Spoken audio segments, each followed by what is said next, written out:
A small, warm hand, no bigger than a fledgling bird, slipped into a larger, calloused one, the fingers rough but surprisingly gentle as they closed around the child's. The man, Silas, looked down, a rare smile crinkling the corners of his eyes that had seen too much winter and not enough spring. The little girl, Lila, giggled, her bright, curious gaze fixed on a butterfly dancing over a patch of wildflowers near the sturdy log cabin. On the porch, Ilara watched them, a half-formed smile gracing her own lips, her hands dusty with flour from the bread she was about to bake. Sunlight, warm and golden, filtered through the leaves of the tall pines, dappling the scene with a light that felt like a benediction. Peace, a fragile, precious thing, had settled here, in this small clearing carved out of the wilderness. But this peace, this haven, was a world away from the beginning, a beginning etched in ice and shadows. The wind, a raw, biting thing, clawed at Ilara's thin shawl, threatening to rip it from her shoulders and expose her, and the tiny, whimpering bundle clutched to her chest, to the full fury of the approaching dusk. Each gust felt like a personal affront, a sneering reminder of her desolation. Her bare feet, scraped and bleeding from the rough track she'd been forced down, stumbled on loose stones, and a fresh wave of pain shot up her leg from the deep gash above her ankle, a parting gift from her brother's boot as he'd shoved her out of the village gate. Unnatural, her father had spat, his face a mask of revulsion. A curse upon this house, her crime? Giving birth. Giving birth to a daughter. In their small, hard-scrabble village, where a son's strong back was valued above all else, a daughter, especially one born without a husband to claim her, was another mouth to feed, another burden, a shame. Ilara, barely 17, an orphan herself since a fever took her parents years ago, had been tolerated by her uncle's family, a shadow in their home. But this new life she'd brought forth, was too much. The tiny babe, nestled against her, let out a soft, mewling cry, a sound so vulnerable it tore through Ilara's own agony. She tightened her hold, her body a shield against the world's cruelty. "Hush, little one," she whispered, her voice hoarse, cracked. "Hush, my Lila." The name had come to her in a dream, a small, soft flower blooming in a barren land. It was all she had to give her child, a name and the fierce, desperate love of a mother cast out. The wound on her leg throbbed mercilessly, a burning counterpoint to the icy fear gripping her heart. It wasn't just the physical pain, or the cold, or the gnawing hunger that had set in hours ago. It was the utter aloneness, the crushing weight of abandonment. She had seen the faces of her kin, her uncle, eyes averted, her aunt, a flicker of something unreadable, quickly masked by scorn, her cousins, their expressions a mixture of fear and morbid curiosity. None had spoken for her. None had offered a crumb of comfort, a spare blanket, a word of kindness. Only judgment, cold and sharp as the winter wind. She sank to the ground beside a withered hawthorn, its thorny branches offering no solace, only a stark reflection of her own jagged pain. The sky above was a bruised purple, bleeding into black. Where could she go? What could she do? The nearest settlement was a day's walk, and she doubted she'd last the night, not with the baby. And even if she made it, what welcome would a beggar girl with a fatherless babe find there? The same scorn, the same closed doors. A sob escaped her, a dry, racking sound. She pressed her face against Lila's downy head, inhaling the faint, milky scent of her. This tiny creature, her daughter, was the only reason she hadn't already surrendered to the despair that threatened to swallow her whole. For Lila, she had to try. She had to find a way. But how? The darkness deepened, and with it, the chill. Ilara shivered, pulling the threadbare shawl tighter around herself and Lila, trying to share what little warmth her body still possessed. The forest around her, once a place of childish exploration, now seemed menacing, filled with unseen eyes and the rustling sounds of creatures she couldn't name. Each snap of a twig made her heart leap. She was prey, vulnerable and exposed. Her mind, muddled with exhaustion and pain, drifted. She saw her own mother's face, gentle and kind, humming a lullaby. A ghost of a memory, a warmth that no longer existed. Then, the harsher images, her brother's sneer, the heavy thud of the village gate closing behind her, sealing her fate. She must have dozed, a fitful, shallow sleep, for she startled awake to the sound of Lila's fretful cries. The baby was cold, hungry. Ilara fumbled beneath her rags, her breasts aching and empty. She had nothing left to give. Tears streamed down her face, freezing on her cheeks. "I'm sorry, my love," she choked out. "I'm so sorry. Was this it? Was this where their story ended, a forgotten tragedy on a lonely road?" The will to fight, so fierce only hours before, was ebbing away, replaced by a terrifying, numb resignation. She closed her eyes, a silent prayer on her lips, not for herself, but for the innocent child in her arms. "Let it be quick," she pleaded to any god that might be listening. "Let her not suffer."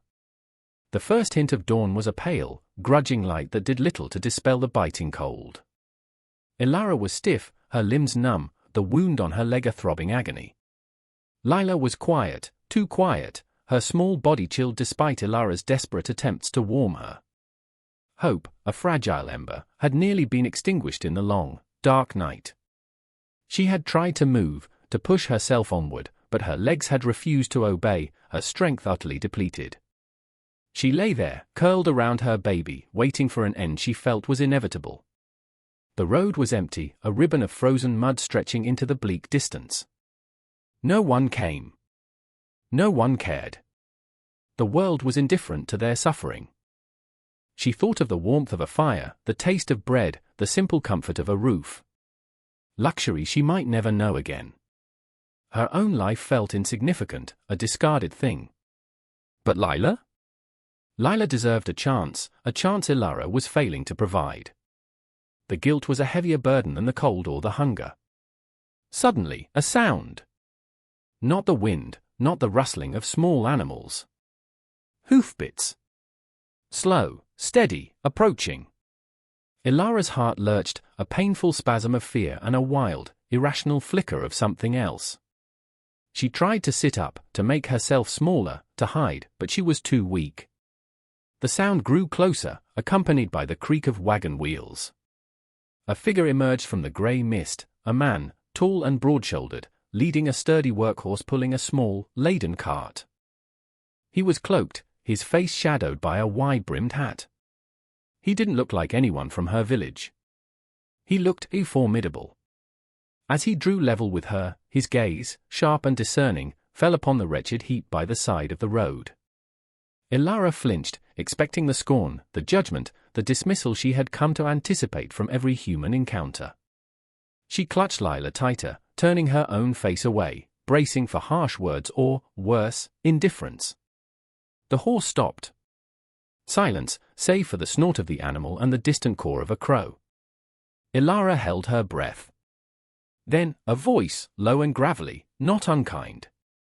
"You all right there, miss?" She couldn't speak, couldn't look at him. Shame and fear warred within her. He dismounted, his movements unhurried. She heard the crunch of his boots on the frosted ground as he approached. She could feel his eyes on her, and tensed, expecting him to walk on, to leave her to her fate as all others surely would. But he didn't. He knelt, not too close, but near enough that she could smell the faint scent of wood smoke and pine clinging to his clothes. "You're hurt," he stated, his gaze falling to her blooded leg. "And that babe, she needs warmth." Ilara finally risked a glance. His face was weathered, lined by sun and hardship, his eyes a startling grey, like a winter sky. There was a sadness in them, a deep-seated weariness, but no contempt. He wasn't young, nor old, somewhere in between. His hands, resting on his knees, were calloused, strong. He looked like a man who knew work, knew struggle. "There's no one," Ilara managed, her voice barely a whisper. "No one to help." He nodded slowly, his gaze unwavering. He seemed to understand the unspoken words, the full weight of her despair. He reached into his cart and pulled out a water skin and a bundled cloth. "Here," he said, offering the water skin. "Drink." "And this for the little 1 inch." He unwrapped the cloth to reveal a piece of dried meat and a small, hard loaf of bread. Food. Real food. Ilara stared, her eyes wide. It felt like a dream. Her hand trembled as she reached for the water skin. The water was cool, life-giving. She drank slowly, then offered a tiny bit to Lila, moistening the baby's lips. The man watched, his expression unreadable. He didn't press her, didn't ask questions. He simply waited. After a moment, he said, "I've a cabin. Not far. It's humble, but it's warm. There's a fire." Ilara looked at him, then down at Lila, whose small face was pale, her breathing shallow. The offer was a lifeline, thrown into a stormy sea. But trust was a shard of glass in her heart, sharp and painful. Who was this man? Why would he help her, a stranger, a cast out? Why, she whispered, the question raw with suspicion. He considered her for a long moment, his grey eyes searching hers. "No one should be left to die on the road," he said finally, his voice quiet but firm. "Especially not a mother and child." He paused. "My name is Silas. My wife." Martha, she would have insisted. The mention of his wife, the past tense, hung in the air, hinting at his own loss. It was this, perhaps, more than anything, that chipped away at Ilara's fear. A shared sorrow, however different, created a fragile thread of connection. He wasn't offering charity out of pity alone, it felt like something deeper, a principle, a memory of kindness he felt compelled to honor. He saw her hesitation. "I mean you no harm, miss. Just a warm fire and a roof for a night or two. Until you're stronger." Lila let out a weak cry. That cry decided it. Ilara nodded, a single, jerky movement. "Thank you," she breathed, the words catching in her throat. Silas nodded in return, then gently, carefully, helped her to her feet. The pain in her leg was excruciating, but the hope of warmth, of safety, however temporary, gave her a sliver of strength. He helped her onto the cart, making a space for her amongst the sacks and tools, then carefully took Lila from her arms, cradling the tiny bundle with surprising tenderness before handing her back once Ilara was settled. The world, which had seemed so relentlessly cruel, had just shown a crack of unexpected light. Silas's cabin was nestled deep within a stand of ancient pines, shielded from the harshest winds, a small, sturdy structure of rough-hewn logs chinked with mud and moss. Smoke curled lazily from its stone chimney, a welcoming plume against the grey sky. It was, as his said, humble, a single room, sparsely furnished with a wooden table, 2 chairs, a cot in one corner, and a stone hearth where a low fire glowed. But to Ilara, after the desolation of the road, it felt like a palace. It was warm, dry, and blessedly quiet save for the crackle of the fire and the soft murmur of Silas moving about. He helped her inside, his touch impersonal yet steady, guiding her to the cot, which was covered with a thick fur pelt. "Rest," he said, his voice still low and gruff, but lacking any edge of impatience. "I'll tend to your leg." Ilara clutched Lila, her eyes darting around the small space, still wary, still expecting the kindness to curdle into something else. But Silas simply went about his tasks with a quiet efficiency. He added wood to the fire, then fetched a basin of warm water and some clean rags. He knelt beside the cot, his movements careful as he examined her injured leg. The gash was deep, inflamed, and crusted with dirt. Ilara flinched as he gently cleaned it, his touch surprisingly deft for such large, work-roughened hands. He said little, his focus entirely on the task, and his silence, paradoxically, began to soothe her frayed nerves. There were no prying questions, no demands for her story, no recriminations. Just practical, understated care. He applied a poultice of herbs he took from a dried bundle hanging by the hearth, the scent earthy and vaguely medicinal, then bound the wound with a clean strip of linen. "It will need watching," he said, his grey eyes meeting hers briefly. "But it should heal, given time. Something she hadn't dared to think she possessed." He then turned his attention to Lila. "The little one needs feeding," he observed, his gaze softening almost imperceptibly as he looked at the baby. Ilara's heart sank. I have little," she confessed, shame washing over her. She was failing her child. Silas nodded, seemed to understand. He rose and went to a small shelf, returning with a tin cup and a small pouch. "I have some goat's milk," from a neighbor further down the valley. Dried. We can try to mix some with warm water. Hope flared again, bright and urgent. Together, with Ilara cradling Lila and Silas carefully spooning a few drops of the diluted, warmed milk into the baby's mouth, they managed to get some nourishment into her. Lila, weak as she was, drank, her tiny mouth working instinctively. A profound relief washed over Ilara, so potent it left her dizzy. After Lila had taken what she could and drifted into a more peaceful sleep than Ilara had seen since her birth, Silas ladled some stew from a pot simmering by the fire into a wooden bowl and handed it to Ilara. It was simple fare, root vegetables and perhaps a bit of salted meat, but it was hot, savory, and the most delicious thing she had ever tasted. She ate slowly, savoring each mouthful, feeling strength seep back into her weary limbs. Silas ate his own portion standing by the fire, his back mostly to her, affording her a measure of privacy. The silence in the cabin was not empty, it was filled with the unspoken. Ilara watched him furtively. He was a man of solitude, that much was clear.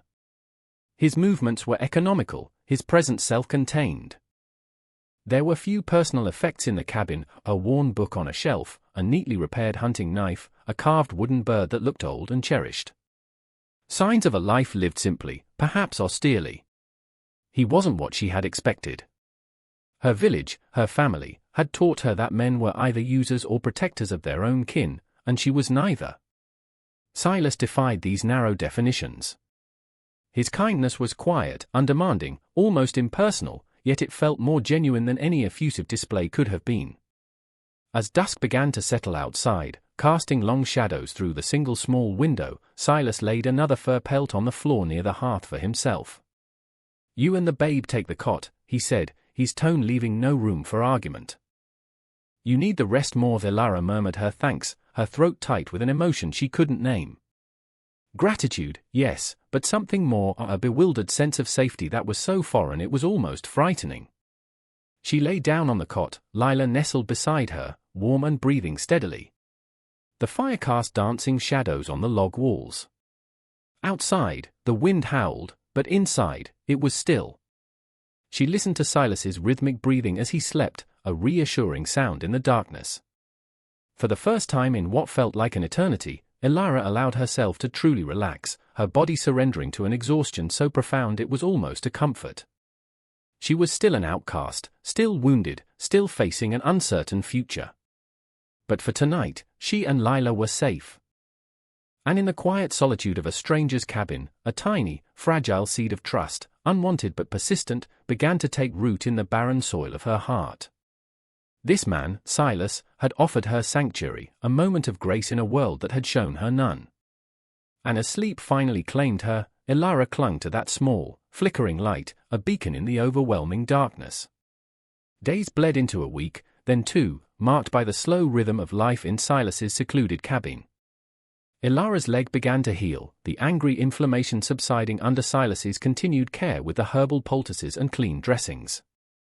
Her physical strength returned gradually, nurtured by regular, simple meals and the profound relief of uninterrupted rest. Lila, too, began to thrive. The steady, if meager, supply of diluted goat's milk, supplemented by what little Ilara could now provide as her own health improved, brought a faint bloom of color to the baby's cheeks. Her cries became less fretful, more demanding, and she even began to offer fleeting, gummy smiles that melted Ilara's heart and, on rare occasions, seemed to draw a flicker of warmth from Silas's reserved demeanor. Ilara's initial fear of Silas slowly, almost imperceptibly, began to recede, replaced by a cautious observation. She watched him constantly, trying to decipher the man beneath the stoic exterior. He remained a man of few words, his conversations, if they could be called that, consisting mostly of practicalities. He would announce his departure to check his trap lines or to chop wood, and his return would be equally unceremonious, often with a rabbit or a few squirrels for the pot. He never asked about her past, about Lila's father, or the reasons for her banishment. This silence, which had initially unnerved her, became a strange sort of comfort. It was a space where she wasn't judged, where her history wasn't dissected and held against her. He simply accepted her presence, and Lila's, as a fact, like the changing seasons or the flow of the nearby creek. He treated her with a consistent, quiet respect that was entirely new to Ilara. He never entered her side of the small cabin without a soft knock on the doorframe, always averted his gaze when she was tending to Lila or herself, and ensured she had privacy. His kindness remained understated, an extra blanket left on the cot on a particularly cold night, a small wooden toy, a roughly carved animal, surprisingly detailed, left where Lila might see it, a handful of wild berries he'd found, offered without comment. These small gestures spoke volumes, building a fragile bridge across the chasm of their different experiences and her deep-seated distrust. Ilara, in turn, began to find ways to contribute, her movements still careful due to her healing leg. She started by mending Silas's worn shirts, her stitches neat and small, a skill her own mother had taught her long ago. She swept the cabin floor with a broom made of bound twigs, kept the fire tended when Silas was out, and learned to prepare the simple meals they shared, stretching the ingredients as far as they would go. These were not tasks demanded of her, but actions born of a growing need to not be a mere burden, to reclaim some small measure of agency. Silas would acknowledge her efforts with a quiet nod, sometimes a gruff good, which, from him, felt like high praise. One afternoon, as Ilara sat by the window, patching a tear in Lila's thin blanket, Silas returned from the woods earlier than usual. He carried not game, but a small, uprooted sapling. Without a word, he went outside, and Ilara watched through the window as he began to dig a hole near the cabin, in a spot caught the morning sun.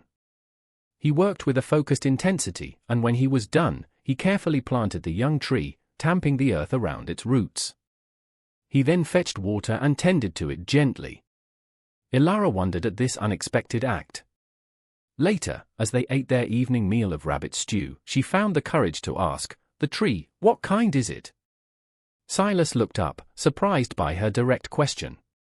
He paused, then said, "Apple."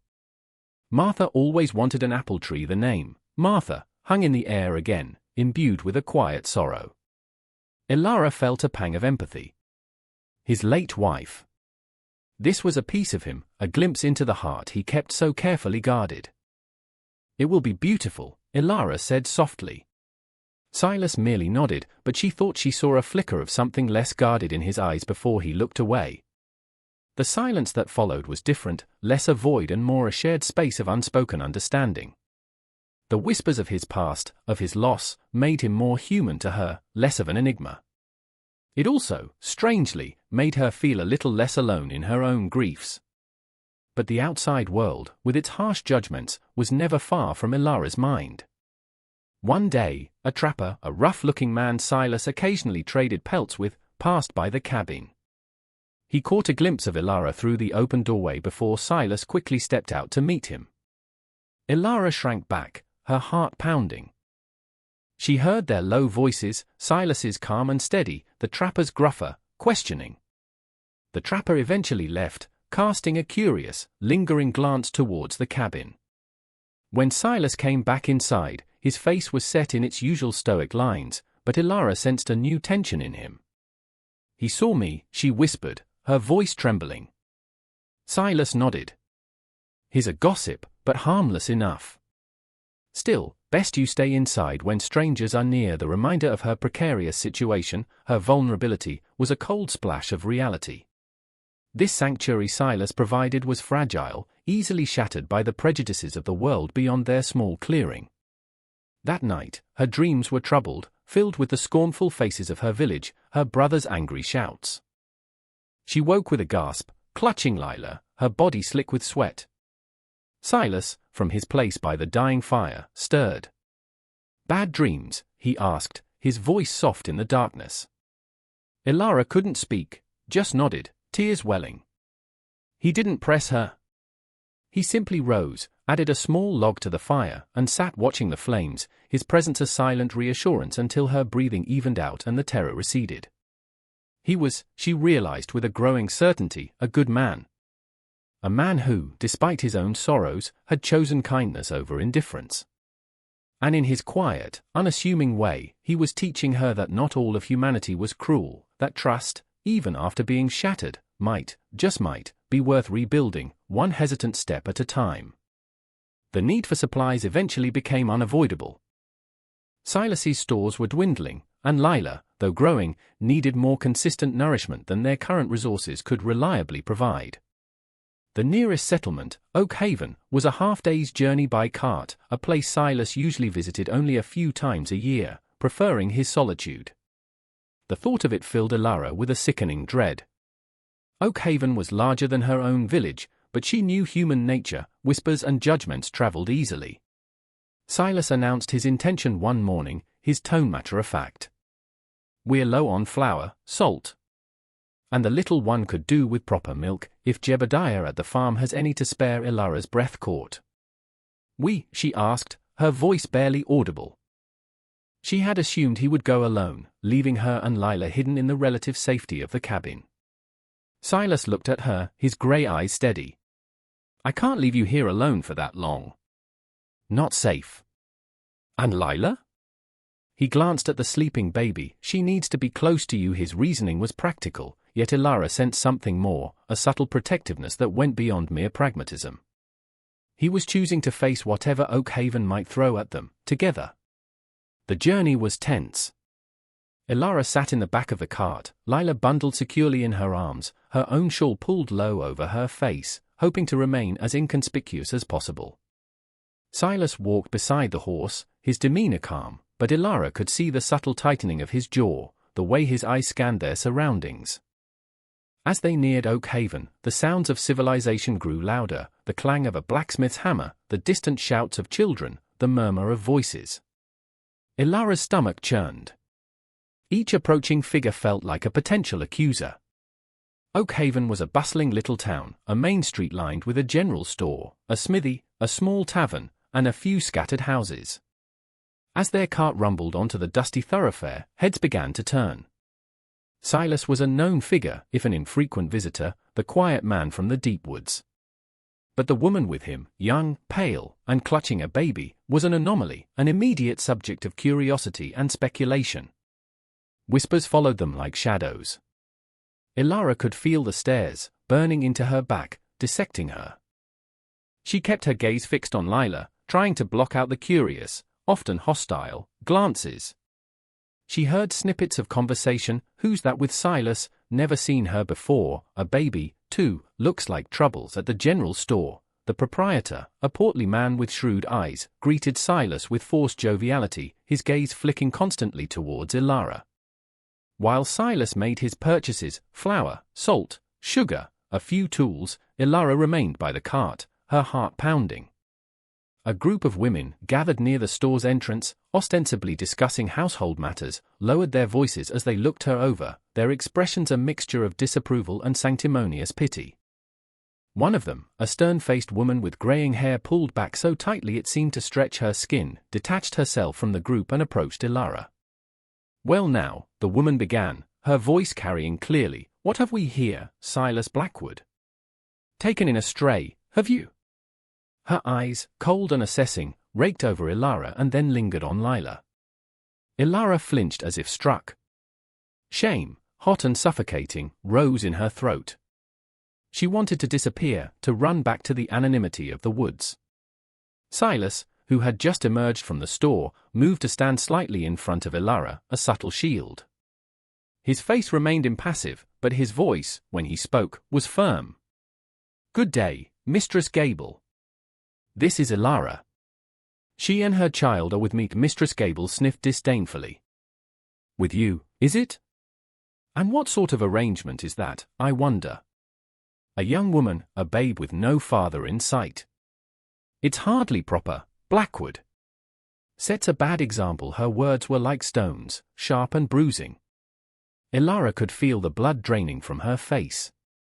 Silas didn't rise to the bait. He simply met Mistress Gable's gaze, his own steady and unyielding. "What's proper," he said, his voice low but carrying an undeniable weight, "is offering shelter to those in need. Or have the scriptures you preach on Sundays changed their meaning?" Mistress Gable's face flushed a dull red. She opened her mouth to retort, but something in Silas's quiet intensity made her pause. He was not a man to be easily intimidated, and his reputation for integrity, though he was an outsider, was known. She huffed, then turned on her heel and rejoined her companions, though her disapproving glare lingered. The other townsfolk who had been watching the exchange quickly busied themselves, though the whispers continued. Silas finished loading their supplies into the cart. He didn't say anything to Ilara about the encounter, but as he helped her adjust her seat for the journey back, his hand brushed hers, a brief, almost accidental touch, yet it felt like a reassurance. The journey back to the cabin was made in near silence, but it was a different kind of silence than before. They had faced the judgment of the world, however briefly, and Silas had not wavered. He had stood for her, for them. It was a small act, perhaps, in the grand scheme of things, but for Ilara, who had known only abandonment and scorn, it was monumental. It didn't erase the sting of Mistress Gable's words, or the stares of the townspeople, but it planted a new seed alongside the fragile trust she was cultivating for Silas, a seed of gratitude, and a dawning sense of shared experience. They were two solitary figures, outsiders in different ways, now bound by an unspoken pact of mutual support. Back in the quiet solitude of the cabin, as the fire crackled and Lila gurgled contentedly in her makeshift cradle, Ilara looked at Silas, truly looked at him. The lines on his face seemed a little deeper, the weariness in his eyes more pronounced, but there was also a strength there, a steadfastness that she was beginning to rely on. He had not flinched from the town's judgment, and in doing so, he had given her a sliver of her own dignity back.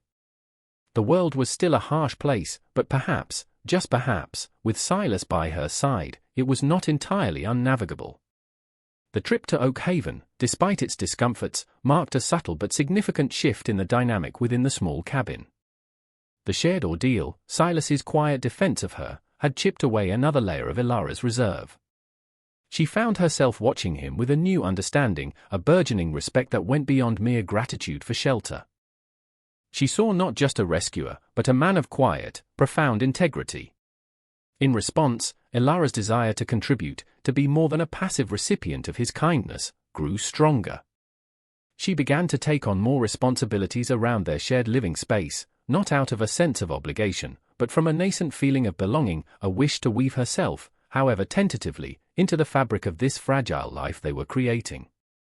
Her leg now mostly healed, allowing for more movement, she took over the cooking entirely, learning to make the most of Silas's hunted game and the sparse supplies from town. She discovered a small, neglected patch of earth behind the cabin where some hardy herbs still struggled for life. With a rusty trowel Silas found for her, she began to clear the weeds, turning the soil, her hands finding a forgotten comfort in the earth. Silas watched her efforts, silent as usual, but one evening he returned from the woods not with game, but with a small deerskin pouch filled with seeds, beans, squash, and hardy greens. He offered them to her without a word, just a slight inclination of his head towards the garden patch. Ilara's heart swelled. It was an acknowledgement, an encouragement, a shared investment in their future, however uncertain. Together, in unspoken partnership, they planted the seeds. Ilara tended the small garden meticulously, watering it with creek water carried in a wooden bucket, protecting the tender shoots from pests. It became her domain, a place where she could cultivate life, a tangible symbol of hope. Lila, too, was a growing presence, a source of unexpected joy that softened the harsh edges of their existence. She was learning to sit up, her curious eyes following Ilara's movements, her gurgles and babbles filling the cabin with a new kind of music. Silas, despite his reserved nature, was not immune to Lila's innocent charm. Ilara would often see him watching the baby, a faint, almost imperceptible softening around his mouth. He even carved a new toy for her, a smooth, rounded bird that fit perfectly into her small hand. These moments of shared attention on Lila became small bridges between Ilara and Silas, moments where their solitude briefly touched. One evening, as a storm raged outside, the wind howling like a hungry wolf and rain lashing against the cabin walls, Ilara was mending one of Silas's shirts by the firelight. Lila slept soundly in her cradle. Silas sat at the table, sharpening his hunting knife, the rhythmic scrape of stone against steel a counterpoint to the storm's fury. The silence between them was comfortable, familiar. "My mother taught me to sew," Ilara said softly, breaking the quiet. It was the first time she had voluntarily offered a piece of her past. Silas paused in his work, looking at her. His expression was unreadable in the flickering light, but he listened. She was a good woman, Ilara continued, her voice barely above a whisper, the memories bittersweet. She would have loved Lila. Silas remained silent for a moment, then said, his voice unexpectedly gentle, Martha lost a child. A boy. Stillborn. The admission was stark, raw, and it hung in the air between them, a shared understanding of profound loss. Ilara's eyes welled with tears, not just for her own sorrows, but for his. She saw now the deep well of grief he carried, the source of the enduring sadness in his eyes. I'm sorry, she whispered. He nodded, then resumed sharpening his knife, but the atmosphere in the cabin had changed. A barrier had been breached. They were no longer just a man and a woman sharing a roof out of necessity, they were two souls who had glimpsed each other's wounds. As the days turned into weeks, their life settled into a routine that was both predictable and precious. Silas would hunt or chop wood, Ilara would tend the garden, care for Lila, and manage their small household. In the evenings, they would share a meal, often in comfortable silence, but sometimes with a few exchanged words, a shared observation about the weather, or the progress of the garden. The cabin, once just a shelter, began to feel like a home. It was a fragile home, built on unspoken understanding and shared hardship, but a home nonetheless. Ilara found herself looking forward to Silas's return each day, the sound of his footsteps a reassurance. She no longer feared him, instead, she felt a deep, steadying sense of his presence. The found family they were becoming was unconventional, born of desperation and circumstance, yet it possessed a quiet strength, a resilience forged in the crucible of their shared solitude and the small, everyday acts of care and cooperation. The apple tree Silas had planted began to sprout new leaves, a vibrant green against the dark earth, a small but potent symbol of their tentative, growing hope. The fragile peace they had cultivated was a delicate thing, easily threatened by the harsh realities that lay just beyond their secluded clearing. As summer deepened, bringing with it a lashness to the forest and a bounty to Ilara's small garden, an unease began to creep into their lives. Silas grew more watchful on his trips into the deeper woods, his return sometimes marked by a grim set to his jaw that Ilara was learning to read. One evening, he returned late, his clothes torn and a fresh scratch across his cheek. He offered no explanation, but the tension in his silence was palpable. Ilara cleaned and dressed the scratch, her touch gentle, her eyes questioning, but she didn't press him. Trust, she was learning, also meant respecting the unspoken.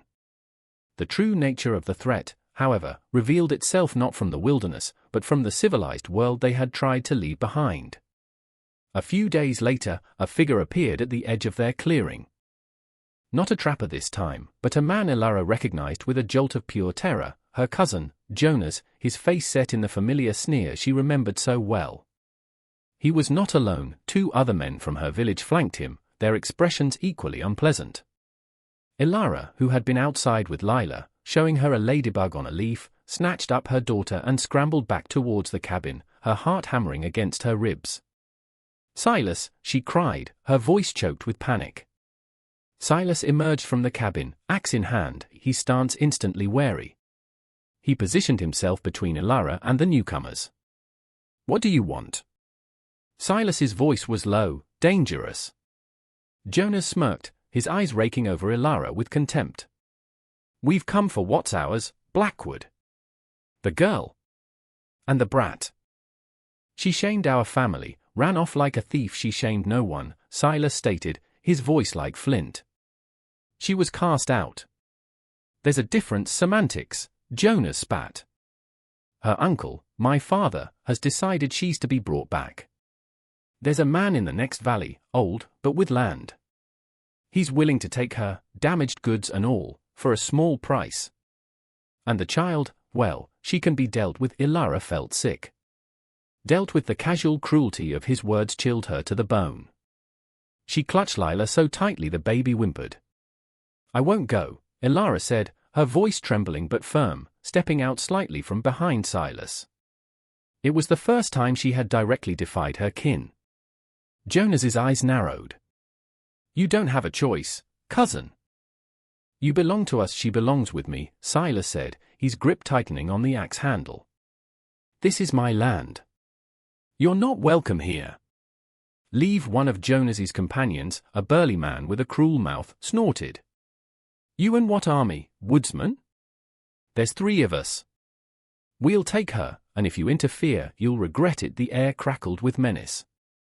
Ilara's past trauma surged, the memory of her brother's violence, the village's cold judgment. She felt a wave of dizziness, a primal urge to flee, to hide. But then she looked at Lila, her innocent face oblivious to the danger, and a different feeling rose within her, a fierce, protective anger. She would not let them take her daughter. She would not let them destroy this fragile life they had built. Silas stood his ground, an immovable object. I said, leave. Simultaneously, another kind of storm was brewing within Ilara. Nightmares, long suppressed, returned with a vengeance, filled with shadowy figures and suffocating fear. During the day, she found herself starting at sudden noises, her anxiety a constant, gnawing companion. The fragile trust she had built felt like it was splintering. She found it hard to meet Silas's eyes, terrified that he too would eventually abandon her, that the burden of protecting her would become too great. One night, she woke from a particularly vivid nightmare, gasping for breath, tears streaming down her face. Silas was instantly awake, his hand reaching out, not to touch her, but hovering nearby, a silent offer of comfort. They'll come back, she choked out, the fear roar in her voice. They won't stop, I know, Silas said quietly, his voice a steady anchor in her turmoil. But we'll face them. Together he didn't offer false promises of easy victory, but his quiet conviction, his unwavering presence, began to soothe the raging storm within her. He sat with her, talking softly, not about the threat, but about the forest, the changing seasons, the small, everyday things that grounded them. He spoke of Martha, of her quiet courage in the face of illness, her unwavering belief in the good of people, even when it was hard to see. His words were a balm to Ilara's frayed nerves. She realized then that Silas was not just offering physical protection, he was offering her strength, sharing his own resilience. He wasn't trying to fight her battles for her, but to stand with her as she found the courage to fight them herself. The threat from Jonas and his men still loomed, a dark cloud on the horizon. The internal struggle with her past was far from over. But in the heart of that small cabin, with a man who had faced his own share of storms and had not broken, Ilara began to find a new kind of strength, a resolve forged not in fear, but in a dawning belief in her own worth, and in the fierce, protective love she felt for her daughter and, increasingly, for the quiet, steadfast man who had become their unlikely guardian. The storm was coming, but this time, she would not face it alone. The confrontation, when it came, was inevitable. A few days after Jonas's initial visit, as a heavy, ominous sky threatened rain, they reappeared at the edge of the clearing. This time, Jonas had brought 4 men, their faces grim, their intent clear. They carried stout wooden clubs. Silas had been expecting them. He had spent the intervening days quietly preparing, reinforcing the cabin door, sharpening his axe until its edge gleamed wickedly, and ensuring his old hunting bow was strung and ready, though he hoped it wouldn't come to that. He had spoken little to Ilara about his plans, but his calm, focused demeanor had conveyed a sense of grim readiness.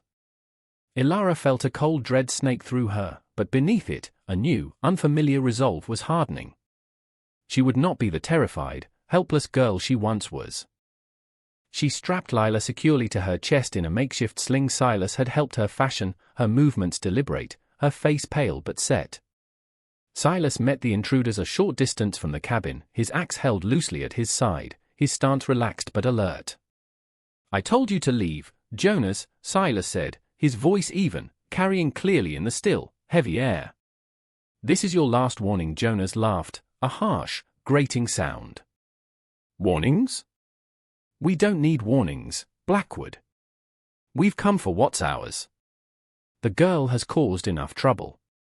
Her uncle wants this finished." He gestured to his men. "Take her. And the brat. If the woodsman gets in the way, deal with him." 2 of the men started forward, their clubs raised. Ilara, watching from the cabin doorway, felt her breath catch. This was it. The moment she had dreaded, the moment her past had come to reclaim her. But as the men advanced, something inside her snapped. It wasn't fear that surged, but a white-hot fury, a protective instinct so powerful it eclipsed everything else. "No." Her voice, surprisingly strong, rang out.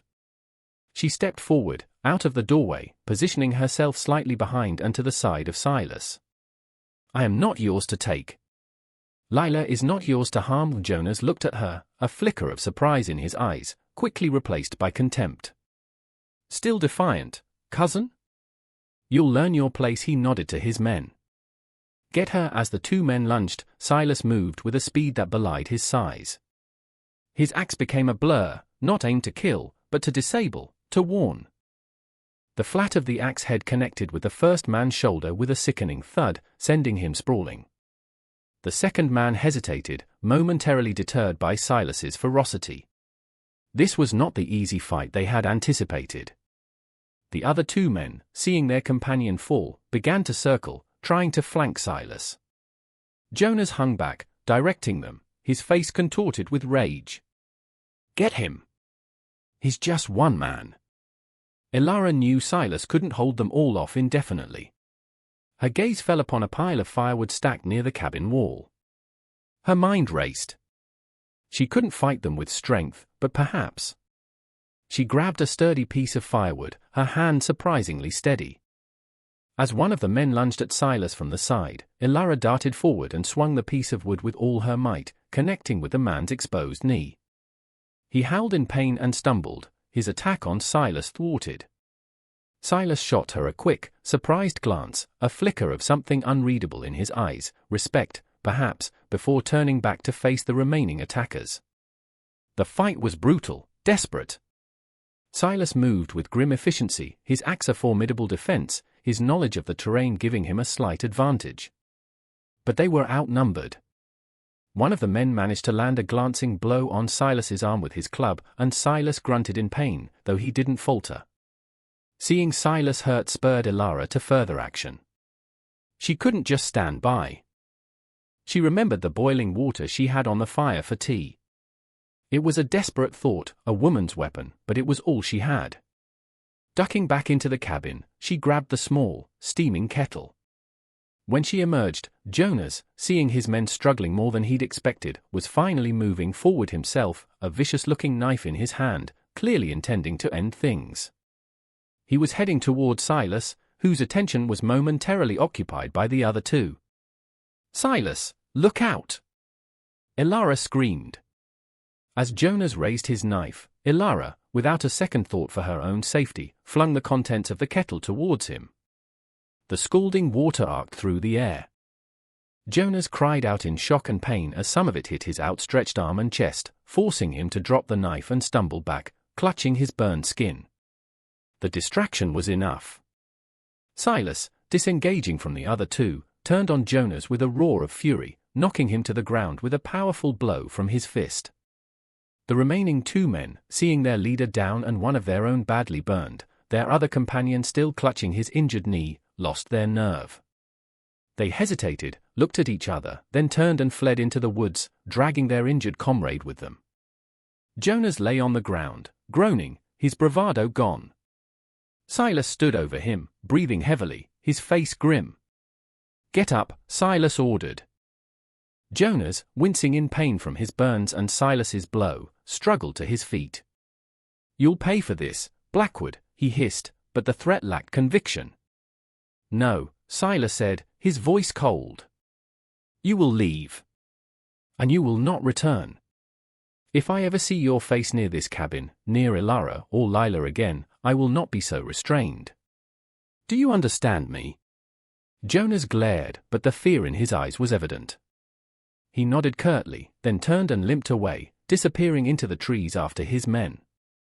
Silence descended, broken only by their ragged breathing and Lila's soft whimpers. Elara rushed to Silas's side, her gaze fixed on his bleeding arm. "You're hurt." "It's nothing," he grunted, but his face was pale. She gently examined the wound. It was a nasty gash, but not too deep. "We need to clean it," she said, her voice shaking slightly now that the adrenaline was fading. Inside the cabin, as Elara carefully tended to Silas's arm, washing it with clean water and binding it with a strip of linen, a new awareness settled between them. They had fought together, protected each other. Ilara had found a strength she hadn't known she possessed, a courage born of love and desperation. Silas looked at her, his usual reserve softened by something akin to awe. "You were brave, Ilara," he said, his voice quiet. Ilara met his gaze, a faint blush rising on her cheeks. "I had to," she whispered. "For Lila?" For us." The word hung in the air, unspoken yet understood. Us. Their small, unconventional family had faced its greatest threat and had not broken. They had stood together, and in doing so, had forged a bond stronger than any blood tie Jonas could claim. The victory was hard-won, leaving them battered and shaken, but it was a victory nonetheless. The immediate danger had passed. As Ilara finished binding his arm, her fingers lingered for a moment on his skin. A current passed between them, an acknowledgement of the profound shift that had occurred. They were no longer just a rescuer and a victim, they were partners, survivors, bound by shared peril and a fierce, unspoken loyalty. The aftermath of the confrontation settled upon the cabin like a quiet snowfall, muffling the sharp edges of fear and replacing them with a weary sort of peace. The physical wounds began to heal. Silas's arm, though stiff and sore for many days, slowly mended under Ilara's diligent care. The bruises and scrapes they had both sustained faded. But it was the invisible wounds, the scars on their spirits, that took longer to address. For Ilara, the terror of Jonas's return lingered in the shadows of her mind, but it was now overlaid with the empowering memory of her own actions. She had not cowered, she had fought. She had found her voice, her strength, and in doing so, had reclaimed a part of herself that had been stolen by years of abuse and neglect. She looked at Lila, now babbling happily as she played with the smooth wooden bird Silas had carved, and a fierce, protective love swelled within her, so potent it felt like a shield. This child, her child, would know a different life, a life where she was cherished and safe. Silas, too, was changed. The grim watchfulness he had carried for weeks began to ease. He still patrolled the edges of their clearing, but the tension in his shoulders was less pronounced. He looked at Ilara with a new depth of respect, a quiet admiration that went beyond her resilience. He had seen her courage, her fierce maternal love, and it had touched something deep within him. The unspoken emotions that had always simmered beneath the surface of their interactions began to find a quiet voice, not in grand declarations, but in small, meaningful gestures. Silas would often return from the woods with a handful of wildflowers, leaving them in a chipped mug on the table for Ilara. Ilara, in turn, would ensure his favorite stew was ready when he came in from the cold, or that his mending was done with extra care. Their conversations, though still often punctuated by comfortable silences, became more frequent, more open. Ilara found herself sharing snippets of her childhood, memories of her mother, dreams she had once cherished. Silas, in turn, spoke more of Martha, of their life together, the joys and sorrows they had shared. He spoke of the son they had lost, the lingering ache of that particular grief. In sharing their pasts, their vulnerabilities, they wove a new tapestry of connection, thread by painful thread. One cool autumn evening, as the wind whispered through the pines and the fire cast a warm glow over the cabin, Silas was watching Ilara rock Lila to sleep, humming a soft, wordless lullaby. There was a profound peace in the scene, a domestic tranquility he hadn't realized how much he'd missed, or perhaps, had never truly known in this way. "Ilara," he said softly, his voice hesitant. She looked up, her eyes questioning. "Lila," he began, then paused, searching for the right words. She's a good child." A bright spirit, he looked from the sleeping baby to Ilara. "She deserves a name. A proper claim in this world." Ilara's heart tightened. She knew what he was leading to. "I've been thinking," Silas continued, his gaze steady, meeting hers. "If you'd allow it? I'd like to formally adopt her. Give her my name." Blackwood, tears welled in Ilara's eyes. It was more than she could have ever hoped for. For Lila to have a father, a name, a place of belonging, free from the stigma of her birth. "Oh, Silas," she whispered, her voice thick with emotion. "Yes. Yes, of course." He then reached into his pocket and pulled out a small, intricately carved wooden box. He opened it, revealing not a ring, but a simple, sturdy leather-bound ledger and a pot of ink with a quill. "And you, Ilara," he said, his voice huskier now. "This cabin, this life, it's as much yours as it is mine. Legally, there are ways for us to be a family. If that's what you wish." He wasn't proposing marriage in the conventional sense, not yet, perhaps never in that way. It was something deeper, more fundamental, an offer of permanent sanctuary, of shared identity, of a future built together. He was offering to legally recognize her not as a ward, but as part of his household, to extend the protection of his name and standing, however humble, to her as well as Lila. It was adoption in a broader sense, an embrace into a family structure. Ilara looked at this man, this quiet, steadfast widower who had taken in a broken girl and her baby, who had defended them, cherished them. He was offering them everything he had. Her own scars, the deep wounds of her past, would always be a part of her. But here, in this small cabin, with this good man, they were not marks of shame, but testaments to survival. And the stars, she realized, the distant, hopeful stars she had once gazed at in despair, now seemed to shine down on their small, improbable family. "Yes, Silas," she said, her voice clear and strong, tears tracing paths down her cheeks. "That is what I wish." More than anything, he gave a slow nod, a rare, gentle smile gracing his lips. He didn't reach for her, didn't make any grand gesture. He simply opened the ledger, dipped the quill in ink, and with a steady hand, began to write, formally binding their lives together, not just by circumstance or affection, but by law and declared intent. A new family, forged in hardship, bound by courage and a quiet, resilient love, was dawning under the whispering pines. The passing seasons wove a tapestry of normalcy and quiet joy around the small cabin in the woods. Years slipped by, each one further distancing Ilara from the desperate, wounded girl she had once been. Lila, no longer a babe in arms, blossomed into a bright, curious child of 7, her laughter echoing through the pines, her small hand often tucked securely in Silas's larger one as they explored the forest paths together. Her world was one of love and security, the horrors of her mother's past a distant, unknown shadow. Silas had formally adopted Lila, giving her his name, Blackwood, a name she wore with the innocent pride of a child who knows she is cherished. The legal document, carefully preserved in the carved wooden box, was a testament to the family they had become. Ilara, too, had found her place, not just as Lila's mother, but as Silas's partner in every sense of the word.